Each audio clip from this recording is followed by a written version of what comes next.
বাড়ি ভর্তি আজকে মেহমানদের হয়েছে, কারণ বাড়িতে বড় করে পার্টি রাখা হয়েছে। বিশাল আয়োজন, বড় লোকের ছেলে বলে কথা, নামজন কোনো কমতে রাখিনি। তার মধ্যবর্তী আসা উপলক্ষে তারবিন বাবা কোম্পানি এত বড় একটা ভালো খবর পাওয়ার পর তার খুশিতে যেন আত্মহারা। সে একটা বড় পার্টি রেখেছে। বাইরের মানুষ আমেরিকা থেকে 20-23 যত তাদের চেনা জানা ছিল সবাইকে দাওয়াত দেওয়া হয়েছে। সুগা ইউনজুন জঙ্কু সবাইকে ওয়েলকাম করছে, কারণ সেখানে অনেক বড় বড় মানুষ এসেছে। টিআর জিবিন এখনো নামেনি, তারা উপরে রেডি হচ্ছিল। সবাই মেহমানদের খুব আয়োজিত খাতির করছিল। এখানে অনেক কাজের লোকরাই ছিল, তারপর নিজের মানুষদের একটু খাতের জন্য তো করতেই হয়। যদি মানুষ বলতে না পারে যে জীবন ফ্যামিলির কোথাও গিয়ে সমস্যা হয়েছে, তাই তো এত বড় আয়োজন করা হয়েছে। সাইলেন্ট এভরিওয়ান, আপনাদের কিছু বলার জন্য ইমোজি উঠেছি। সো আপনাদের কোনো প্রবলেম হলে অবশ্যই আমাদেরকে জানাবেন। অবশ্যই কেউ লজ্জা করবেন না, নিজের ভুলের শব্দ আপনারা এখানে যারা যারা আছেন অনেক মানুষদের অসুবিধা হলেও আমাদেরকে প্লিজ একটু জানাবেন, কারণ অনেক মানুষ এখানে আছে। আমরা এতটাও খেয়াল রাখতে পারবো না, তবু আমরা সাধ্যমতো চেষ্টা করছি কারোর জন্য কোনো কমতি না হয়। জীবন ফ্যামিলি পার্টি বলে কথা, তাই এখানে আমাদের মান সমাজ আমরা অবশ্যই চাইবো না। এখানে অনেক সাংবাদিক ভাইয়েরা, অনেক পার্টি সবাই এখানে এসেছেন। আজকে আমাদের এই পার্টি পুরো ফ্যামিলি বা পুরো সবাই দেখবে। আশা করি যারা এখানে উপস্থিত আছে তারাও এনজয় করবে, আর যারা আমাদেরকে টিভিতে দেখছে তারাও খুব এনজয় করবে। সো এটাই বলার ছিল, কিছু লাগলে আমাদেরকে অবশ্যই জানাবেন, লজ্জা পাবেন না। So enjoy party. জাঙ্কুকের কথা শুনে সবাই অনেক খুশি হয়ে যায়, সবাই অনেক হাততালি দিচ্ছিল জাঙ্কুকের কথা শুনে। কি ব্যাপার, টিআর জিমিন এখনো নিচে নামছে না কেন? লিসা, তুমি একটু দেখে আসো তো, অনেক গেস্টরা তাদের জন্য ওয়েট করছে। লিসা আরামের কথায় যখন উপরে যেতে নিবে, ঠিক তখনই টিআর জিমিনের এন্ট্রি হয়। आपके प्यार में हम संवरने लगे, देख के आपको हम निखरने लगे, इस कदर आपसे हम। So beautiful girl, কথাটা সুগার মুখ থেকে বের হলো।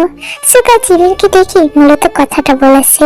আর এদিকে তো জাঙ্কুক পুরো ধ্যান জ্ঞান পুরো তীর প্রতি। দেখে এতটা সুন্দর লাগছে ড্রেসটা পরে, যা বলার বাহিরে। জাঙ্কুক অনেক মেয়ের সাথে ফ্লার্টিং করেছে, কিন্তু এই প্রথম জাঙ্কুককে কোনো মেয়ে দিকে ক্রাশ খেয়েছে, তাও কিনা শত্রুকে। জাঙ্কুক ভাবতে চোখটা সেখান থেকে ফিরিয়ে নেয়। Wow Babi, you are so beautiful. এখন তো তোমার রূপের আগুন দেখে আমার খুব জ্বর হচ্ছে, এতটা সুন্দর লাগছে, পুরো বোতলের মতন। আর জিমিন, তুমিও অনেক সুন্দর লাগছে। দেখো সবাই হা করে কিভাবে তোমাদের দুজনের দিকে তাকিয়ে আছে। তুই আর জিমিন দুজনে একই ড্রেস পরেছে। তুই আর জিমিনকে সত্যি আজকে খুব সুন্দর লাগছে। পার্টির সবাই তো মুগ্ধ হয়ে যায় তুই আর জিমিনকে দেখে। তুই জুতোগুলোকে নজর কাড়া লাগছিল, কি সুন্দর হয়ে পড়ে সুন্দরভাবে প্রেজেন্ট হচ্ছিল। আয়ান দর্শক দেখে খুবই খুশি হন। তার বোমার প্রতি তার আস্থা ছিল, সে জানতো তার বোমা তার মান সম্মান ডুবাবেন না। মনে হচ্ছে কোনো অংশে কম না মেয়েটি। এই হচ্ছে জিন জাঙ্কুকের বয়। মেয়েটি কিন্তু খুব রূপসী বলতেই হয়। শুনেছি বিয়েটা ঝামেলাভাবে হয়েছে, সেটা যেভাবেই হোক মেয়েটি তো এখন তার ওয়াইফ, তাই না? আর জাঙ্কুকের সাথে বেশ মানিয়েছে। হায় বাবি, আপনাকে যা সুন্দর লাগছে না, কি আর বলবো। আপনি এতটা সুন্দরী। হ্যাঁ, আমি জানতাম আপনি খুব সুন্দর, কিন্তু আজকে আপনাকে অনেক সুন্দর লাগছে, চোখ ফেরানোর মতন না। তুই ভাবতে পারিনি সবাই তার এতটা প্রশংসা করবে। তুই আসলে অনেক নার্ভাস হয়ে পড়ে। এই প্রথম তাকে সবাই এত রূপে প্রশংসা করছে, সাথে লক কাজ করছে তার মনে। আর ইতিমধ্যে তোর সাথে সবার পরিচয় করে দেয়। হ্যালো এভরিওয়ান, এটা হচ্ছে আমার বৌমা। আপনারা হয়তো সবাই দেখেছেন টিআর জাঙ্কুকের বিয়েটা কিভাবে হয়েছে। সো আমি এখানে বলতে চাই না, তো যেভাবেই হোক এখন থেকে তুই হচ্ছে আমার বৌমা, আর তুই হচ্ছে আমার ঘরে লক্ষ্মী। তুই আসার পরে আমার কোম্পানি এক একটা সেল বেড়ে যাচ্ছে, আমার কোম্পানির সুখ এসে চলেছে। সো আমি অনেক খুশি আমার বৌমা নিয়ে, আর আমার ছেলেও। আশা করি ফিউচারে আমরা ভালো থাকবো। আমার একটা মাত্র ছেলে, আমি চাই আমার ছেলের বিয়েটা আবার নতুন করে দিতে। টিয়া জাঙ্কুকের বিয়েটা আমি খুব ধুমধাম করে দিই। ওখানে উপস্থিত সবাই নামজনের কথা শুনে হাততালি দেয়, কারো কোনো অসুবিধা নেই। ভেবেছিল জাঙ্কুক তাকে মেনে নেবে না, কিন্তু আয়ান নিজের মুখে বলেছে তার ছেলে তার বোমাকে মেনে নিয়েছে। এটা সত্যি শুনে সবাই অবাক হলো, কিন্তু সবাই অনেক খুশি হয়েছে। কিন্তু একজন এ ব্যাপারে খুশি হতে পারছে না, আর সেটা হচ্ছে জাঙ্কুক। জাঙ্কুক জানে তার বাবা যে এখানে মিথ্যে কথা বলছে, সে তো কখনো বলেনি, দেখে সে মেনে নিয়েছে। কিন্তু তার বাবা মিথ্যে বলছে এখানে দাঁড়িয়ে দাঁড়িয়ে। কিন্তু বাবার সম্মানের ভয়ে জাঙ্কুক চুপ করে আছে, কিছু বলছে না। আর এদিক দিয়ে নামজনকে যত দেখে ততই মুগ্ধ হয়ে যায়। সত্যি তিনি শ্বশুর হিসেবে খারাপ নয়, সত্যি এমন শ্বশুর পাওয়া তো ভাগ্যের ব্যাপার। তুই অনেক লাকি, কিন্তু তবে এই সংসারটা কতদিন? তুই তো এই সংসার কখনো করবে না, আর জাঙ্কুকও সে মেনে নিবে না। কিন্তু আরামের জন্য তার খুব আফসোস হচ্ছে। সে কত বড় মুখ নিয়ে বলছে যে ফিউচারে তাদের বিয়ে দেওয়া হবে, কিন্তু তেতে বিয়েটাই মানে না। এদিক দিয়ে সুগার ঘোর যেন এখনো কেটে ওঠেনি। সে এখনো জিমিনের দিকে তাকিয়ে আছে, এক ধ্যান যেন জিমিনের দিকে। ব্যাপারটা জিমিন লক্ষ্য করতেই সুগাকে তাকে জিজ্ঞেস করে বলল, কি হয়েছে সুগা?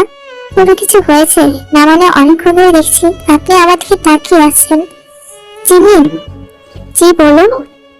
আপনাকে আজকে সত্যি খুব সুন্দর লাগছে। জিমিন কথাটা শুনে একটু লজ্জা পেল, হি করে হেসে দিল। আমি জানি আপনি পাম্পটি দিচ্ছেন আমাকে, আমি এতটা সুন্দর নেই। না না, আমি আপনাকে পাম্পটি দেওয়ার ছেলে মনে হয় আমাকে? আমি সব ছেলের মতো না, আপনি তো ভালো করেই জানেন আমি মেয়েদের পাম্পটি দিই না। কিন্তু সত্যি আপনার উপর প্রশংসা করতে হচ্ছে, আপনাকে সত্যি আজকে অনেক সুন্দর লাগছে। ধন্যবাদ। কথাটা বলে জিমিন আর কোনো কথা বাড়ায় না। সুগার লজ্জায় জিমিনের সাথে কি বলবে সে নিজেও জানে না, তাই সেও চুপ করে রইল। তো এইভাবে সবাইকে ওয়েলকাম মার্কস দেওয়া হয়, সবাই ওয়েলকাম মার্কসটা পড়ে নেয়। আর এদিক দিয়ে কেউ একজন জুস নিতে যেয়ে জিমিনকে ফেলে দেয়। জিমিন জুসটা পরিষ্কার করার জন্য ওয়াশরুমের দিকে যায়।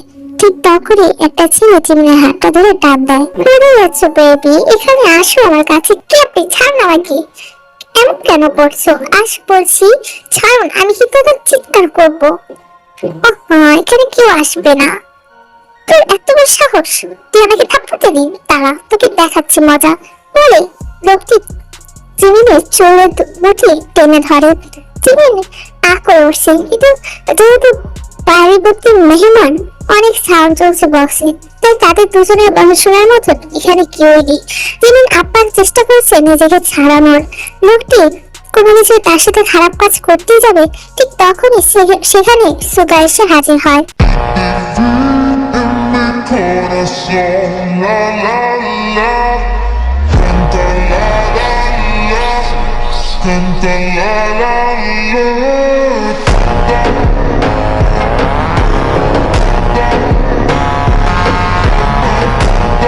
এত বড় সাহস, তুই জিমিনের গায়ে হাত দিস? তোর হাত আজকে আমি ভেঙে ফেলবো বলে সুগা ওই লোকটিকে খুব বাজেভাবে মারতে থাকে। লোকটি তার সামলাতে না পেরে সেখানে পড়ে যায়, আর জিমিন খুব কান্না করে দেওয়ার অবস্থা। সুগা জিমিনকে কাছে যেতে লোকটি সুযোগ পেয়ে সেখান থেকে পালিয়ে যায়। সুগা ধরতে গেলেও তাকে আর পায় না। লোকটি নিমিষে সেখান থেকে হারিয়ে যায়, তার জীবনে কোনো রকম পালিয়েছে আর কি। আর এদিক দিয়ে তো সুগা ভাবতে পারেনি যে জিমিনের সাথে এমন কিছু একটা হবে। যদি সুগা না আসতো তাহলে জিমিনে আজ কি হতো কে জানে। ভেবে সুগার ভেতরটা যেন মুচড়ে উঠেছে। তো এই মেয়েটার জন্য তার এত কেন টান, সুগা এটারও ব্যাখ্যা করতে পারছে না। তাহলে কি এই ব্যাখ্যা অন্য কিছু? সুগা এখন আর কিছু ভাবতে পারছে না। সে জিমিনের কাছে গিয়ে, হ্যালো কাইম, তোমাকে যে কাজটা দিয়েছিলাম সেটা কি হয়েছে? বস, আমি কাজটা করতে গেছিলাম, একটা ছেলে এসে আমাদের সব প্ল্যান পানি ঢেলে দেয়। আমাকে মেরে সেখান থেকে আমি কোনো রকম নিজের জীবন নিয়ে বাঁচিয়েছি। যদি আমাকে ধরতে পারতো তাহলে আমাকে মনে হয় আজকে জানে মেরেই ফেলতো। হোয়াট? তুই কোন মেয়ের সাথে এমন করতে গিয়েছিলি? হ্যাঁ, তোকে তো বলছিলাম। ও শিট, তার মানে তুই জিমিনের সাথে? আর সুগা, এটা কি হয়ে গেল আমার দ্বারা? আমি তো জিমিনের কোনো ক্ষতি করতে চাইনি, কিন্তু আমি তো বলতেই ভুলে গিয়েছিলাম। দোষটা হয়তো বা আমারই। দুজনে এক ড্রেস পরার কারণে কনফিউজ হয়ে গিয়েছিল, আর আমি তোকে বলিই নাই যে দুজনে এক ড্রেস পরেছে। শিট, এটা আমি কি করে ফেললাম? আচ্ছা, ফোন রাখ এখন, আমার মেজাজ গরম আছে, কথা বলতে পারবো না। তারপর জাঙ্কুক ফোনটা কেটে দিল। হ্যাঁ, তোমরা ঠিকই শুনতে পাচ্ছ, আসলে জাঙ্কুকই কাইকে ঠিক করেছিল। তের মায়ের যে সম্মান নষ্ট করে ওই বাড়ি থেকে বিদায় করতে চাচ্ছিল জাঙ্কুক। এমন একটা পদক্ষেপ নিয়েছিল শুধুমাত্র তাকে বাড়ি থেকে তাড়ানোর জন্য। কিন্তু তার এই প্ল্যানটা বেছে নিয়েছে সুগা। আসলে সেখানে তে না এসে জিমিন এসে পড়ে, যার জন্য আরো কনফিউজ হয়ে পড়ে কার লোক। আর তেকে ভেবেই জিমিনকে সেখানে আর কি একটা বড় অপরাধ করতে যাচ্ছিল। যদি সুগা না আসতো তাহলে আজ কি যে হতো আল্লাহই ভালো জানে। কি রে জিমিন, কোথায় গিয়েছিলে? তোকে কত খুঁজলাম আমি, ওখানে কত সবাই মজা করছে। আয় আমরা পার্টিতে যাই। এভাবে মনময় হয়ে দাঁড়িয়ে আছিস কেন? কিছু কি হয়েছে? এই কথা শুনে জিমিনের চোখ দিয়ে পানি গড়িয়ে পড়লো। তে অবাক হয়ে গেল, এই মেয়েটার হঠাৎ করে হলো কি? তাকে কি কেউ কিছু বলেছে? তাহলে এবার কান্না কেন করছে? জিমিন আর কিছু না বলে উপরের রুমে চলে গেল।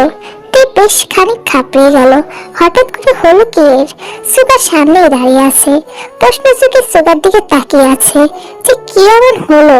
সুগা বেশ বুঝতে পেরেছে যে তার সাথে তে কথা বলার চেষ্টা করছে।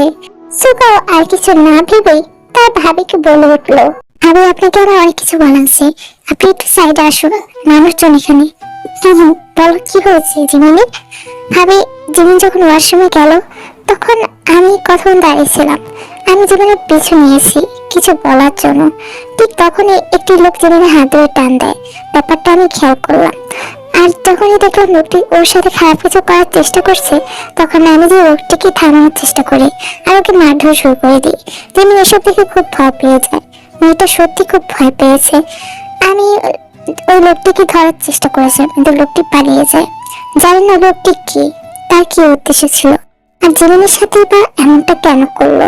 এই প্রথম আমাদের বাড়িতে এমন কিছু হয়েছে, তাছাড়া জিম ফ্যামিলি কখনো এমন বদনাম হয়নি। আর আঙ্কেল এসব বিষয়ে কিছু জানে না, যদি জানতে পারে তাহলে লোকটা রাস্তা রাখবে না। কি এত কিছু হয়ে গেছে, আমাকে বলেনি কেন? বলার সুযোগ পাইনি। জিমি খুব ভয় পেয়ে আছে ভাবে, ওনাকে একটু আপনি গিয়ে সামলান। ঠিক আছে, আপনি চিন্তা করবেন না। আপনাকে অনেক ধন্যবাদ, আপনি না থাকলেও তো আজকে অনেকটাও সর্বনাশ হয়ে যেত। আর আমিও দেখি ছাড়বো, লোকটি কে এত বড় সাহস আমার বান্ধবীর দিকে নজর দেওয়া। তারপর তুই জিমিনের সাথে দেখা করতে যায়, গিয়ে দেখি জিমি কান্না করছে। জিমিকে সান্ত্বনা করার জন্য তুই জিমিকে যে জড়িয়ে ধরে, তুই আমাকে কেন বলিস নি দোস্ত, তোর সাথে এমন একটা ঘটনা ঘটেছে। আমি তো তোকে নিজের বোনের মতন ভালোবাসি, বললি না কেন আমাকে? আমি ভয় পেয়ে গেছিলাম। আমি বুঝতে পারিনি আমার সাথে এমন একটা জঘন্য কাজ হতে চলেছে। ভয় পাস না, আর ওই লোকটিকে আমরা খুব তাড়াতাড়ি ধরবো। সুগা আমাদের সাহায্য করবে। হ্যাঁ, আজকে যদি উনি না থাকতো তাহলে যে কি হতো, কি হতো আবার? আমি আছি না, কিছু হতো না, তুই এতটা চিন্তা করিস না। তারপর জিমিনকে তে অনেক বোঝায়, তারপর জিমিনও আস্তে আস্তে ওই জিনিসটা ভোলার চেষ্টা করে। আমার মনে হয় না এটা কাকতালীয় বিষয়, নিশ্চয়ই এর ভিতর কারো হাত আছে, কিন্তু কি সেটা আমাকে খুঁজে বের করতে হবে।